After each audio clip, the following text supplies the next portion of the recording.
జై శ్రీరామ్. శ్రీమాత్రే నమః. శ్రీ గురుభ్యో నమః.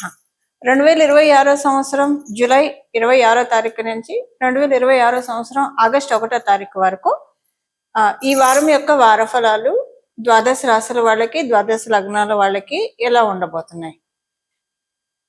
వారఫలాలు తెలుసుకోవడానికి ముందుగా గోచారంలో గ్రహస్థితులు, గ్రహ గమనాలు. వృషభ రాశిలో మంగళ సంచారము, మిథున రాశిలో బుధ భగవానుడు స్వక్షేత్రగతుడై ఉన్నాడు. గురు భగవానుడు కర్కాటక రాశిలో ఉచ్చ స్థానంలో ఉన్నాడు. రవి కర్కాటక రాశిలో ఆయన రవిదేవుని సంచారం ఉంటుంది ఈ వారం అంతా కూడా. శుక్రాచార్యుల వారి సంచారం సింహరాశిలో, కేతు భగవానుడితోటి కూడి శుక్రాచార్యుల వారి సంచారము, రాహు భగవానుడి సంచారము కుంభరాశిలో, అలాగే ఆఖరిదైన మీన రాశిలో శనేశ్వరుని సంచారము. అన్ని రాశులను అతివేగంగా చుట్టూ వచ్చే ఏకైక గ్రహం చంద్రుడు, చంద్ర భగవానుడు. ఈయన ఈ వారం మొత్తం కూడా వృశ్చిక రాశి మొదలుకొని కుంభరాశి వరకు ఆయన సంచారం ఉంటుంది, చంద్రుని సంచారం ఉంటుంది. అంటే వృశ్చిక రాశి, ధనుసు రాశి, మకర రాశి, కుంభరాశి, ఈ 4 రాశుల్లో చంద్రదేవుని సంచారం ఉంటుంది. ఈ గోచార గ్రహ స్థితుల్లో ఏదైనా స్పెషల్ విషయం ఏమన్నా ఉందా ఈ వారం, లేదా యూనిక్ గా అందరికీ అప్లికేబుల్ అయ్యే పాయింట్స్ ఏమన్నా ఉన్నాయా? మొదటి ఇచ్చేద్దాము. స్పెషల్ అంశం అంటే బుధ భగవానుడు వక్రగతిని వీడి సవ్యగతిలోకి రావడము స్పెషల్ అంశం. అలాగే ఆయన తన స్వక్షేత్రమైన మిథున రాశిలో సంచారం చేయడము, ఉచ్చ రాశిలో గురు భగవానుడి సంచారము, వీరిద్దరు ద్విధాదశాల్లో ఉండడము, ఇది ఒక స్పెషల్ సిగ్నిఫికెన్స్. దీనివల్ల బుధ భగవానుడు స్వక్షేత్ర గతుడై ఉండడం, అది మిథున రాశి అవ్వడం వల్ల ద్వాదశ రాశుల వాళ్ళకి, ద్వాదశ లగ్నాల వాళ్ళకి కూడా యూనిక్ గా కమ్యూనికేషన్స్ విషయాల్లో చాలా బాగా ఉంటుంది. ఒక రకంగా చెప్పాలంటే ఈ వారం అంతా కూడా ప్రతి ఒక్కళ్ళు ఇంకొకళ్ళు చెప్పిన దానితోటి ఏకీభవించే విధంగా గ్రహస్థితులు ఉన్నాయి. వీళ్ళు చెప్తే నేనెందుకు వినాలి, వీళ్ళు చెప్తే నేనెందుకు ఆమోదించాలి, అలా ఉండదు. వినదగున ఎవరు చెప్పినా అన్నట్టు వేమన గారు చెప్పినట్లు అలాగ ఉంటుంది ఈ వీక్ అంతా కూడా. ఒకళ్ళ అభిప్రాయాలకు ఒకళ్ళు విలువ ఇచ్చుకుంటూ అందరికీ అప్లికేబిలిటీ, ఇది ఇంట్లో అవ్వచ్చు, బయట అవ్వచ్చు.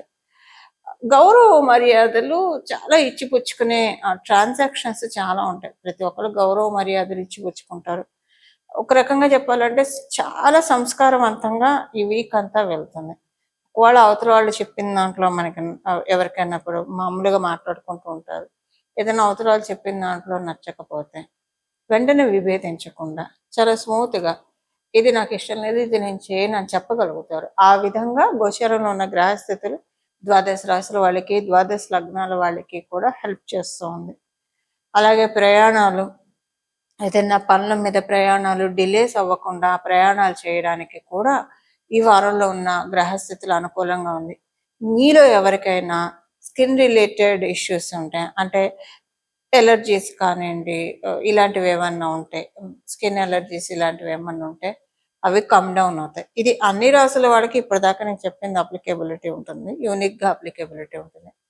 అలాగే డస్ట్ ఎలర్జీస్ ఇవేమైనా వీటితో మీరు సఫర్ అవుతూ ఉంటే అవన్నీ కూడా కమ్ డౌన్ అవుతాయి ఈ వారము. నరాల బలహీనత ఉన్న వాళ్ళు ప్రత్యేకించి ఈ వారము దానికి సంబంధించిన ఫుడ్, నరాన్ని స్ట్రెంథెన్ చేసే సంబంధించిన ఫుడ్ తీసుకుంటే కనుక తీసుకున్న ఫుడ్ మన ఒంటికి పట్టి నరాలు పటిష్టంగా అవ్వడానికి అవకాశం చాలా ఎక్కువగా ఉంది ఈ వారం ఉన్న గోచార గ్రహస్థితుల రీత్యా. సో నరాలు పటిష్టంగా అయ్యే ఫుడ్ ఒకటి తీసుకోవడానికి అందరూ ప్రయత్నిస్తే కనుక ఇలాంటి ప్రాబ్లమ్స్ ఏమైనా ఉంటే సెట్ అవుతుంది. అలాగే కొంతమంది స్పీచ్ రిలేటెడ్ ఇష్యూస్ ఎదుర్కొంటూ ఉంటారు, వాళ్ళకి అది సెట్ అవుతుంది. ఈ వారము ఎవరైనా సంగీతం నేర్చుకోవాలన్న ఆసక్తి ఉన్న వాళ్ళు, మనకి సామవేదము మొత్తం కూడా సంగీతమే. సో సంగీతముని అభ్యసించాలి అన్న ఉత్సుకత ఉన్న వాళ్ళకి ఈ వారం చాలా బాగా ఉంటుంది. మంచి గురువు దొరుకుతారు. ఆ గురువు యొక్క అది ఆడ కావచ్చు, మగ కావచ్చు, పర్ఫెక్ట్గా చెప్తారు. అసలు ఇలాంటి వాళ్ళ దగ్గర అభ్యసిస్తే మనం షార్ప్ అవుతాం, షైన్ అవుతాము. ఎందుకంటే అందరికీ రెస్పెక్ట్ ఉంటుంది గురువులకి. వాళ్ళు చెప్పే సబ్జెక్టు మీద బట్ కొంతమంది ఉంటారు, వీళ్ళని మించి ఉంటారు. ఒక తపస్సులాగా చేస్తారు. రెస్పెక్ట్, నాట్ ఓన్లీ రెస్పెక్ట్, ఒక తపస్సులాగా చేస్తారు. వాళ్ళు ఏదైతే ప్రొఫెషన్ ఎంచుకుంటారో అదే ఎస్పెషల్లీ గురుస్థానాల్లో ఉన్నవాళ్ళు, ఇది సంగీతం కావచ్చు, జ్యోతిష్యం కావచ్చు, లేదా ధర్మ ప్రచారం కావచ్చు, వాళ్ళు ఒక రెస్పెక్ట్ కంటే ఎక్కువ ఒక తపస్సులాగా చేస్తారు. అలాంటి వాళ్ళు మీకు దొరుకుతారు. ఎవరైనా సంగీతం నేర్చుకోవాలి అనంటే, సంగీతము, నాట్యము, లేదా వీణా వాయిద్యము, ఇలాంటివి ఏవైనా మనకి సంబ వీటికి సంబంధించి లలిత కళలకి సంబంధించిన ఏదైనా నేర్చుకోవాలని అనుకుంటే ఈ వారం అత్యద్భుతంగా ఉంటుంది. మీరు జర్నీ చాలా బాగా సాగుతుంది. అలానే ఇప్పుడు కొంతమంది చూసే ఛాన్స్ ఉంది. అలా నేర్చుకోవాలనుకున్న వాళ్ళు దీనికి వెంటనే రిలేట్ అవుతారు ఈ పాయింట్కి. వెంటనే ఆల్రెడీ అభ్యసిస్తున్న వాళ్ళకి ఈ ఈ ఈ చాలా బాగుంది. ఆ ప్రొఫెషన్స్లో ఉన్న వాళ్ళకి, ఇప్పుడు నేను చెప్పిన లలిత కళల ప్రొఫెషన్లో ఉన్న వాళ్ళకి కూడా యూనిక్గా మీరు ఏ రాశి అన్న అవ్వనండి, ఏ లగ్నం అన్నా అవ్వనండి, మీకు చాలా బాగా ఉంది ఈ వారము. ఇప్పుడు మనం విడివిడిగా ఏ రాశుల వాళ్ళకి, ఎలాంటి 12 రాశుల వాళ్ళకి ఎలాంటి ఫలితాలు ఉంటాయన్నది మనం ఇప్పుడు ఒక్కొక్కటిగా మాట్లాడుకుందాం. తులా రాశి, తులా లగ్నంలో పుట్టిన వాళ్ళకి, మీ తులారాశిలో పుట్టిన వాళ్ళకి ఈ వారం అంతా కూడా, ఈ వారాంతం మొత్తం కూడా ఒక రోజు చాలా బాగా అనిపిస్తుంది, ఇంకొక రోజు ఆ రోజు కంటే బాగా అనిపిస్తుంది. అంటే మొత్తం వారంలో మనం కౌంట్ చేసుకుంటే ఒక 1 డే తప్పించి మిగతా రోజులన్నీ బాగుంటాయి. ఆ వారంలో కూడా 3 రోజులు చాలా ఉత్సాహంగా ఉంటుంది, చాలా బాగా ఉంటుంది. ఒక రోజు బాగా డల్గా ఉంటారు, ఒకరోజు న్యూట్రల్గా ఉంటారు. మీకు అంటే ఉత్సాహం ఉండదు, డల్ ఉండదు, నార్మల్గా ఉంటుంది మీకు. కానీ మానసిక ప్రశాంతత ఎక్కువగా ఉంటుంది. ఒక్కరోజు డల్గా ఉంటారు అన్నా కదా, ఆ ఒక్కరోజు మినహాయిస్తే అది ఆ డేలో ఎప్పుడైనా, వీక్లో ఎప్పుడైనా జరగచ్చు, వీక్లో ఎప్పుడైనా రావచ్చు ఒక్కరోజు. కానీ అదొక్కటి మినహాయిస్తే మిగతా రోజుల్లో మానసిక ప్రశాంతత ఎక్కువగా ఉంటుంది. ఇప్పుడు మానసిక ప్రశాంతత ఉంటుందంటే ఉద్యోగస్తులకు అనుకూలంగా ఉంటే ఇంట్లో బయట వాళ్ళకి మానసిక ప్రశాంతత ఉంటుంది. వ్యాపారస్తులకి ఇంట్లో బయట అనుకూలంగా ఉంటే వాళ్ళకి మానసిక ప్రశాంతత ఉంటుంది. ఇలాగా ఇంట్లో బయట ప్రశాంతంగా ఉండే పరిస్థితిలో ఈ వారము తులారాశి, తులా లగ్నంలో పుట్టిన వాళ్ళు చూస్తారు. విద్యార్థినులకు అయితే చాలా బాగా ఉంటుంది, అనుకూలంగా ఉంది. ఈ పాయింట్ ఒకరోజు డల్గా ఉంటుంది అన్న పాయింట్ విద్యార్థినులకు అప్లికేబిలిటీ ఉండదు, సీనియర్ సిటిజన్స్కి అప్లికేబిలిటీ ఉండదు.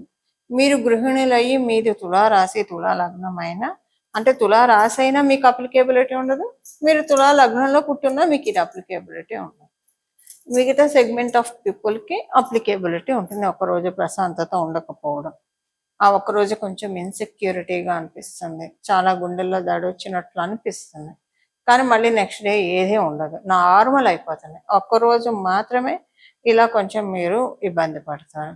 ఈ వారం అంతా కూడా మీకు అంటే ఉద్యోగస్తులకి, వ్యాపారస్తులకి బాగుంది. ఒక్కరోజు మినహాయిస్తా అని ముందే తెలుసుకున్నాం కాబట్టి వివాహ ప్రయత్నాలు చేయాలనుకున్న వాళ్ళకి కూడా ఈ వారం అనుకూలంగా ఉంది. మీరు సఫలీకృతం అవుతుంది, మీరు చేసే వివాహ ప్రయత్నాలన్నీ కూడా సఫలీకృతం అవుతాయి. అలాగే మీ ఆరోగ్యాన్ని మరింత బలపరుచుకోవడానికి ఈ వారం మీకు మంచి అవకాశం చక్కగా ఉంది. మంచి ఫుడ్ తీసుకోండి, ఒక రీసెర్చ్ చేయండి, ఏ ఫుడ్ తీసుకుంటే మీ ప్రాబ్లం సాల్వ్ అవుతుంది, దాన్ని బట్టి ఫుడ్ తీసుకోండి. ఈ వారంలో ఉన్న గోచార గ్రహస్థితులు అనుకూలంగా ఉన్నాయి కాబట్టి దాని ప్రకారంగా మీకు ఆరోగ్యం కుదుట పడే విధంగా మీకు మంచి న్యూట్రిషన్ ఫుడ్ దొరుకుతుంది, అది నేచర్ ఇస్తుంది ఈ వారం. కాబట్టి మీరు చేయాల్సిందల్లా మీ వంతు ప్రయత్నం మీరు చేయాలి అది తీసుకోవడానికి, అంతే. అంటే రీసెర్చ్ చేయాలి, ఏం తింటే మీకు బాగుంటుంది, అంత బ్యాలెన్స్డ్ డైట్ మెయింటైన్ అవుతుంది అన్నది ఒకటి రీసెర్చ్ చేసి తీసుకోవడానికి ప్రయత్నించండి, చాలా చక్కగా ఉంటుంది. ఇది ఈ వారం యొక్క గోచార గ్రహస్థితుల ఫలితాలు తులారాశి, తులా లగ్నాల పుట్టిన వాళ్ళకి. పరిహారము, ఈ వారం చేసుకోవాల్సిన పరిహారము కొంచెము ఈ వారం అంతా కూడా ఫిజికల్ యాక్టివిటీ ఉంటే చాలా బాగా ఉంటుంది. యోగా చేస్తారా, ప్రాణాయామం చేస్తారా, సూర్య నమస్కారం చేస్తారా, కొంచెం ఫిజికల్ యాక్టివిటీని ఈ వారం రెమెడీ అని చెప్పచ్చు. బాగా బాడీకి ఒక యాక్టివిటీ ఇవ్వాలి, ఎందుకంటే నర నరాల్లో కూడా జీవం పడే సమయం, అమృతమైన సమయం. బుధ భగవానుడు మిథున రాశిలో సవ్యగతిలో ఉన్నాడు. అదే సమయంలో గురు భగవానుడు తన ఉచ్చ క్షేత్రంలో ఉన్నాడు, దాని పక్క రాశిలోనే ఉన్నాడు. మిథున రాశి పక్కనే కర్కాటక రాశి.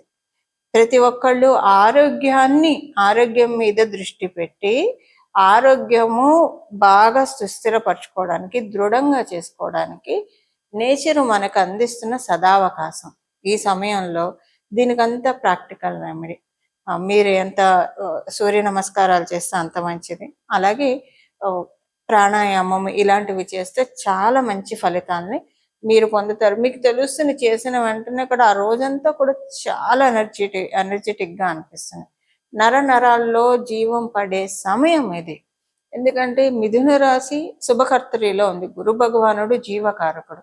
ఆయన మిథున రాశి పక్క రాశిలో ఉండడం, బుధ భగవానుడు సవ్యగతిలో ఉండడము నర నరాల్లో జీవాన్ని దింపుతాడు.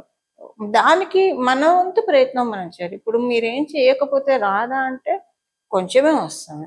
ఏదో ఒక యాక్టివిటీ, లేదంటే కొంచెం మన హౌస్ హోల్డ్ వర్క్స్ పూర్తిగా మనం చేసుకున్నా సరే అది కూడా సరిపోతుంది. బాడీకి ఏదో ఒక యాక్టివిటీ ఇవ్వడానికి ప్రయత్నించండి. ఆరోగ్యం దృఢంగా ఉంటే మనం తీసుకునే ఫుడ్ కూడా వంట పట్టాలి మన బాడీకి. అది వంట పట్టి సరిగ్గా జీర్ణ వ్యవస్థ బాగా ఉంటే కనుక మానసికంగా చాలా బాగా ఉంటుంది, మనకి ప్రశాంతంగా ఉంటుంది, మంచి నిర్ణయాలు తీసుకోగలుగుతాము. మానసికంగా ప్రశాంతంగా ఉండి మంచి నిర్ణయాలు తీసుకోగలిగితే ఈ నిర్ణయాలు మన భవిష్యత్తుకి బంగారు బాట అవుతాయి. ఎప్పుడైతే మనం సరైన నిర్ణయాలు తీసుకుంటాం మన భవిష్యత్తు అంతా కూడా అనుకూలంగా ఉంటుంది. ఇవన్నీ ఒకదానికి, ఆరోగ్యము మానసిక ప్రశాంతత ఒకదానికి ఒకటి ఇంటర్ రిలేటెడ్ అయి ఉంటాయి. కాబట్టి శారీరక ఆరోగ్యాన్ని పెంచుకొని తద్వారా దృఢంగా చేసుకొని తద్వారా మానసిక బలాన్ని పొందడానికి అత్యద్భుతమైన సమయము గోచారంలో. ఈ వారము గోచారంలో ఉన్న గ్రహస్థితులు కరుణిస్తున్నాయి. వీటిని క్యాప్చర్ చేసుకోవడానికి ప్రయత్నించండి. అలాగే ఈ వారం మొదలుకొని ఏదన్నా మనీ కొంచెం సేవ్ చేసుకోవడానికి కూడా అనుకూలంగా ఉంది. ఈ వారంలో మీరు ఏదో ఒక రోజు కొంత మనీ మీ ఇంట్లోనే ఒక పక్కగా పెట్టుకోండి, ఒక చిన్న బాక్స్లోనే. ఎందులో ఇది నేను సేవింగ్స్ చేయాలనుకుంటున్నాను. మీరు ఒక ఇల్లు కొనుక్కోవడానికి అనుకోండి, దేనికో దానికి సేవింగ్స్ దీనికోసం చేయాలనుకుంటున్నాను, పిల్లల భవిష్యత్తు గురించి అనుకొని పెట్టండి. ప్రతిరోజు అందులో ఎంతో అంత వేస్తూ ఉండండి.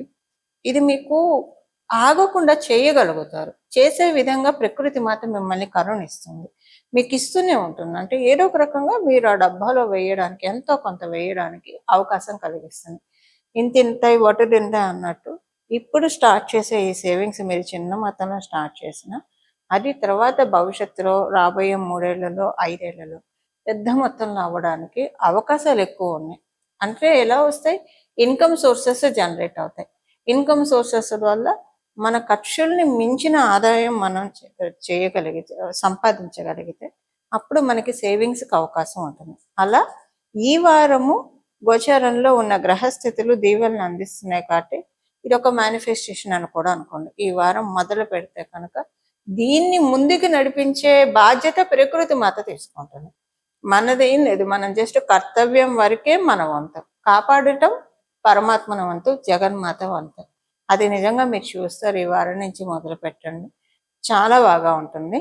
ఇలా మనందరం కూడా జగన్మాత కృపకి పాత్రలు అవ్వాలని చెప్పి, ప్రకృతి మాత కృపకి పాత్రలు అవ్వాలని చెప్పి మనందరి తరఫున మనస్ఫూర్తిగా నేను కూడా కోరుకుంటే, ఇంకొక చిన్న రిక్వెస్ట్, ఇంకొక చిన్న ఇదేంటంటే, బుధ భగవానుడు బలం గోచారంలో బాగా ఉంది కాబట్టి ప్రకృతికి ఎంతో కొంత తోడ్పాటు, అంటే మొక్కలు నాటడం కావచ్చు, లేదా దేన్ని పాడు చేయకుండా ఉండడం, దేవాలయాలకు వెళ్ళినా, రోడ్డు మీద అయినా, ఎక్కడంటే అక్కడ చెత్త వేయకుండా, నదీ తీర ప్రాంతానికి వెళ్ళినా, సముద్ర తీర ప్రాంతానికి వెళ్ళినా అక్కడ తాగకూడనివి తాగడం, తినకూడనివి తినడం, అక్కడే చెత్త పడేయడం, ఇలాంటివి చేయకుండా ప్రకృతి పట్ల మనం ఎంత బాధ్యత వహిస్తామో, ప్రకృతి పట్ల మన కర్తవ్యాన్ని మనం ఎంత బాగా నిర్వహిస్తామో, ప్రకృతి మనం చేసేది గోరంతే, మనం కొంచెం చేస్తే ప్రకృతి మనకి కొండంత ఉపకారం చేస్తుంది. ఇలా చేయడానికి కూడా ఈ వారం చక్కటి అనుకూలంగా ఉంది. ఇలాగ మీ ఇంట్లో ఒక కుండీలో అయినా సరే ఒక మొక్క పెట్టుకోండి. ఏదో ఒకటి మీకు కుదిరితే చక్కగా బయట ప్రదేశాలు కుదిరితే ఒక మొక్క నాటడానికి ప్రయత్నించండి. అత్యద్భుతమైన ఒక మొక్క నాటితే ఆక్సిజన్ వస్తుంది. అనుకుంటూ ఉంటాం కదా, జీవితంలో ఊపిరాడని పరిస్థితులు వస్తాయని చాలా మంది చెప్తే వింటూ ఉంటాం కదా. అలా మనం ఒక మొక్క నాటడం వల్ల మనకి జీవితంలో ఎప్పుడు ఊపిరాడని పరిస్థితి అంటే ఏంటి మనకు అర్థం కాదు. తెలియకుండా ప్రకృతి మాత మనల్ని కాపాడుతుంది.